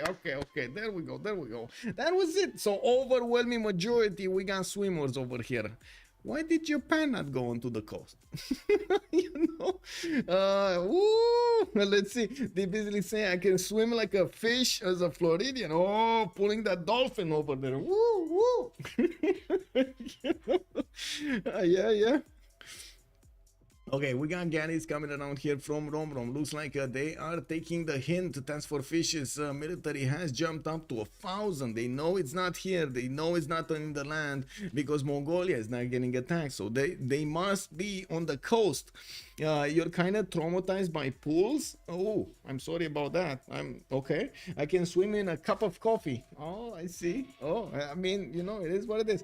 Surely Ulyss see Persia army squad and starts the defense. I was thinking the same, Takeshi, but I don't know. I mean, they're starting to build some boats. I seriously doubt they're gonna get enough for that moment in time, like for the next 5 turns, because we're talking about just 5 turns for these boats, 5, 6 turns for these boats to get onto the shores of Cree, and he's only building 2 boats a turn, you know. But what's the reaction? Too little too late. I can swim because I grew up with certain advantages. Lots of public pools with low per day fees. Ooh, that's very nice. That's very nice. Yeah, they just have to go trebuchets and walls and hide. Let's see what's going on here.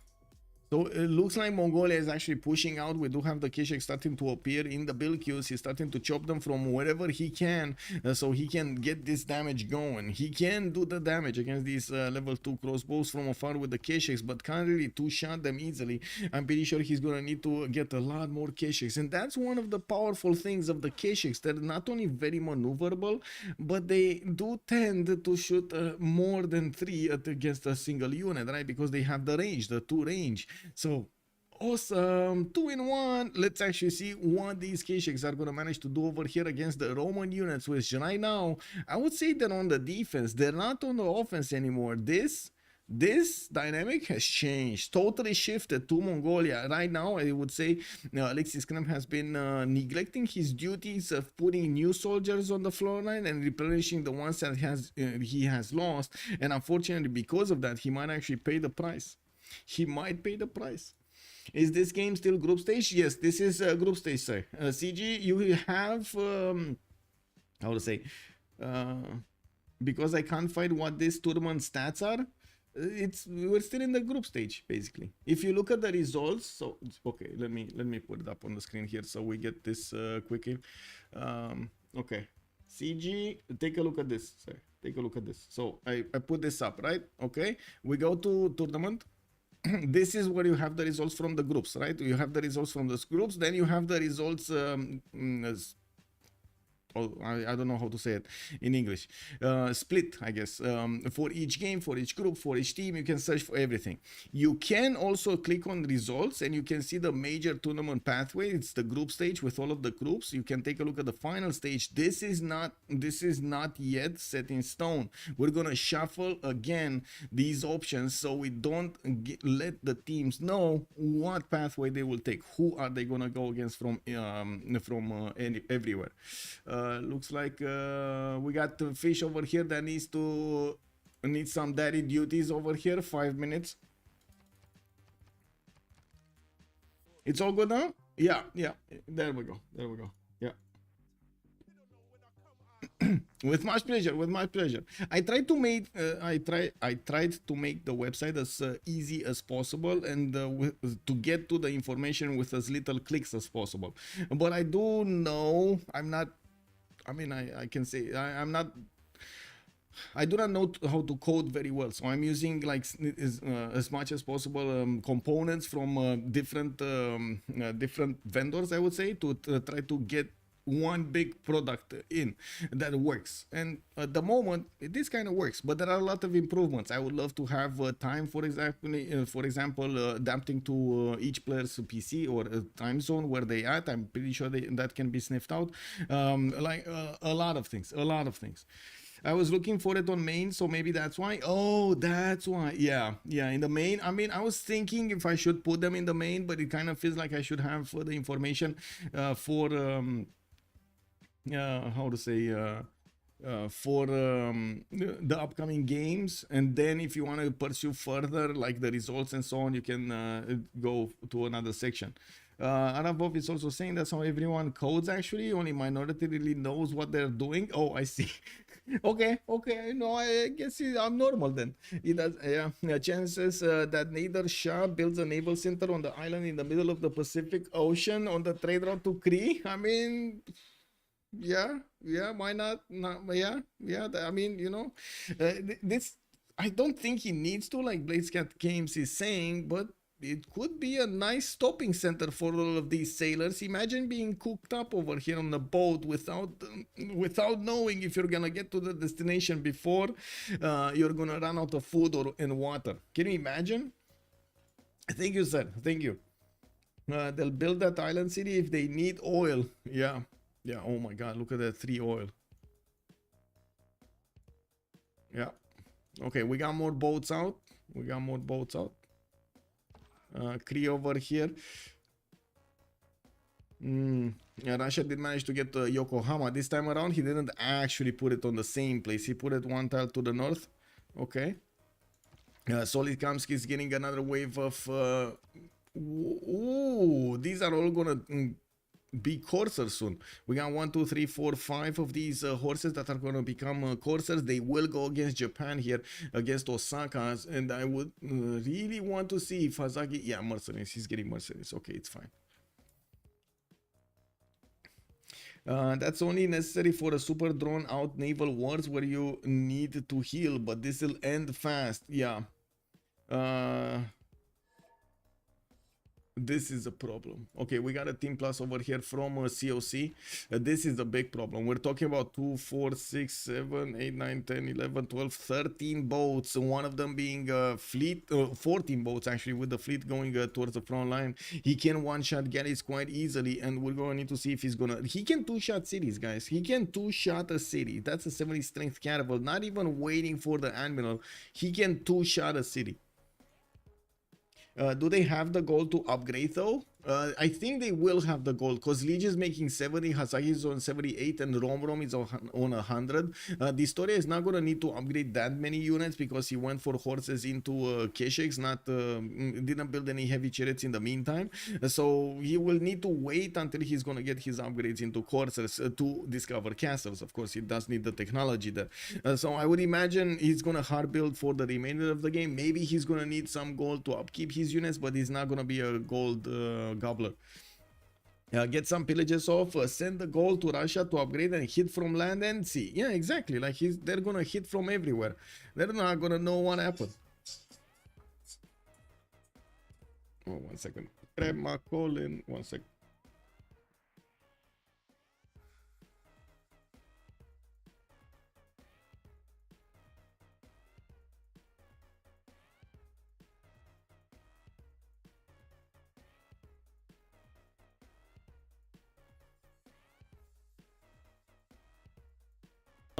Well, it seems like it wasn't an emergency. It is what it is. Hazaggi is a dead man walking. Oh, yeah. I mean, I can't really say he can get out of this. Like, I can't really say with a straight face he can get out of this. It's gonna be so tough for him. And to answer Necrotic's question, we do have 329 on Romrom. Hazaggi is on 204. While Lege and dISTORIA are making are on 150 right now, so I would say they definitely have the gold. It's not a problem with gold. Naval power on a Pangea map is too unconventional for anyone to think about it, except that someone playing Japan really should think about it. Yeah. Oh, that's a CC Nader. Not even the first Congress. COC comes in with a left hook and gets the win against Ulyss. They managed to tie themselves over there against each other. Okay, so this is getting interesting, guys. Congratulations over here. I gotta say, COC did seem a lot more dominant on the map all over the place. They did manage to get all of the choices to be aggressive against their opponents, and their opponents tried to adapt to what was happening, but just couldn't. And we did see dISTORIA managing to keep his borders, but we did see a city from Japan being taken over. Russia was kept on pushing, kept on keeping up the pressure against his opponent. Unfortunately, until Japan couldn't handle it anymore, Hazaggi just couldn't get out of that situation. Even if Rome was the biggest one, I gotta mention this, remind you that Rome had the biggest food generation and the biggest production generation. They just couldn't get the victory over there. It would have been a 2 versus 4, and Rome couldn't carry alone. Let's actually get onto the stage here. Give me a second so I can move to the debrief.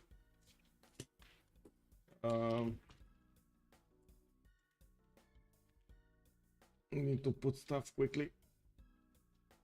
Okay. Get this.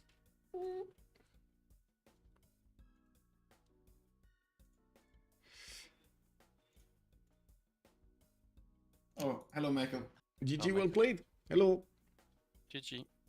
Oh man, I wasn't expecting to be Alexis to be as aggressive as he was. I thought to myself when I saw that spawn, there are only 2 choices. He either settles across the mountains or he never settles across the mountains. I mean, we saw Arma. I mean, Arma turn kill... 1. Yeah. Turn 1, I say there is most of the time someone south of Persia. Persia have to play coastal. I will go on the guy east. Okay. Turn 1. Okay. And then Matterhorn settle. Yeah, but I didn't use it at all.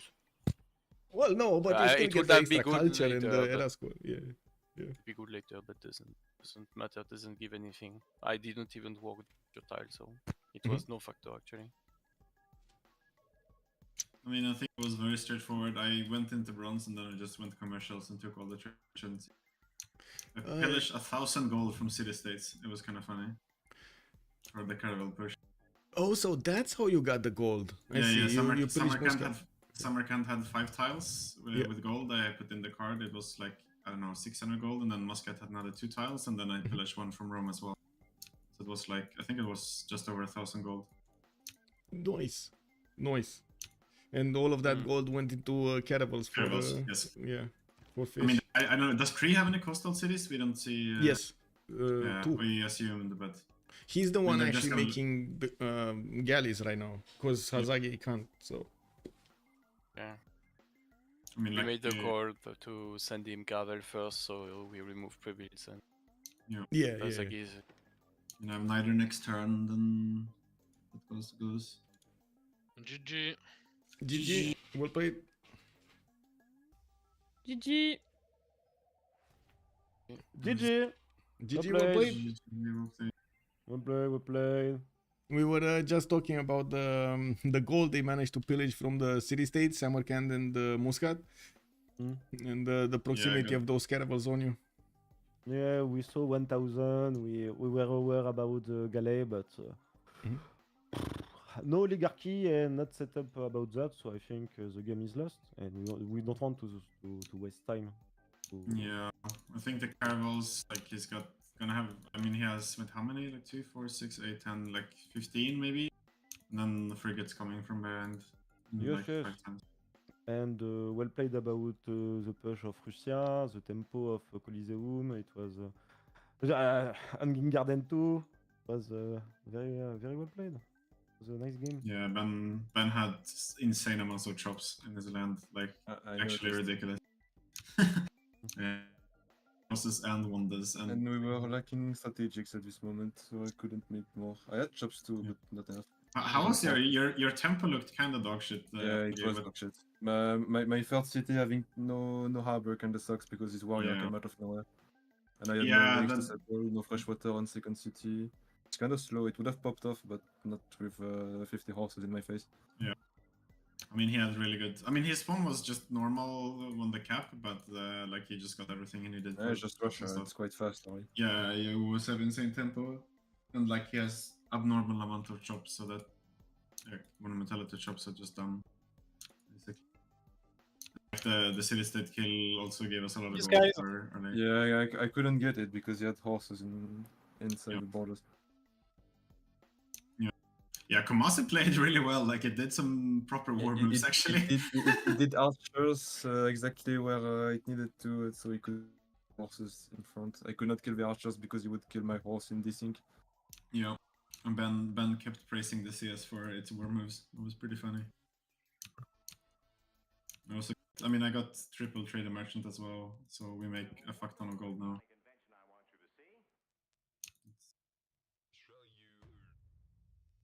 Yeah, GG. Yep, GG, well played. GG, bye bye. Bye. Bye. GG, good night. So there we have it. We had COC managing to get a commanding game against Ulyss. Yeah, they did manage to get a victory. I wanted to stay away from actually seeing a commanding lead because right now they don't really have. I think they're tied, if I'm not mistaken, in the group. Let me actually take a quick pick over here. So we do have Ulyss 4. They're going to be 5 and 5. It's going to be, yeah, they're going to be, no, it's going to be 4 and 1. They need 5 and 1. There's a, oh yeah, it is what it is. 4-1, 4-1, right? They're gonna be 4-1, both of them. Very nice, very nice. I do want to mention we're gonna have another game tomorrow. Let me actually. We do have another game tomorrow in the, let me a second, Caster Assassinations. We do have Why So Serious going against Commander on Saturday, and we're also going to have co-caster with us. Tomorrow we're going to have Adam the Engineer joining us, and we might see somebody new on Sunday. We're going to need to take a look. Why So Serious versus Commander. Tomorrow we'll play at, let me actually take a look at the hour. We're going to have them playing at the 1700 hours, and we're going to need to see what will also Gold by Library versus Hashasiros, which are also in a very problematic point over there, or I should say it's there's a chance it's there, they need to take it. You know, that's basically what I want to say. There's a chance there, they need to take it. It's all there for them to grab, they need to take it. That was a ridiculously quick. That was quick. That was indeed quick. But you gotta admit that it was quite a commanding game from COC. Like it looks like they had all checks and balances done over there. Definitely different from the first one we've seen. I do want to say thank you so much for everything. Much appreciated for getting me to 100 viewers over there on YouTube. Oh yes, keep getting bigger. I hope so. I hope we're also gonna we do have the content good enough for you to share it with your friends, and I do hope we're gonna get the Civ6 community bigger.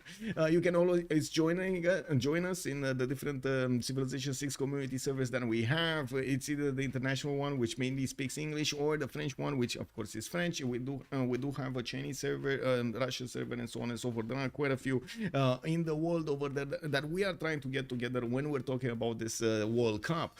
Much appreciated also for the subs and the follows and the donations over there on how to say, on Twitch. I do have to say that all the donations that will be in the next month, all of them are gonna go towards the CWC prize. I didn't actually how to say, drill this point before, but we do have a prize for the CWC, and I do really want to double it this year. So I do how to say, I will make the effort of every kind of donation that is coming towards me. It will go towards the CWC prize this time around, because they picked Russia. Yes, we're gonna have, I'm gonna try to do some graphics over here, so you get that message all over the time, so you do know where the money goes and everything. Thank you so much for everything, and let's see each other in the next one tomorrow, 1700 GMT. Have a great evening and have some fun with some Civilization 6 content. Bye bye bye.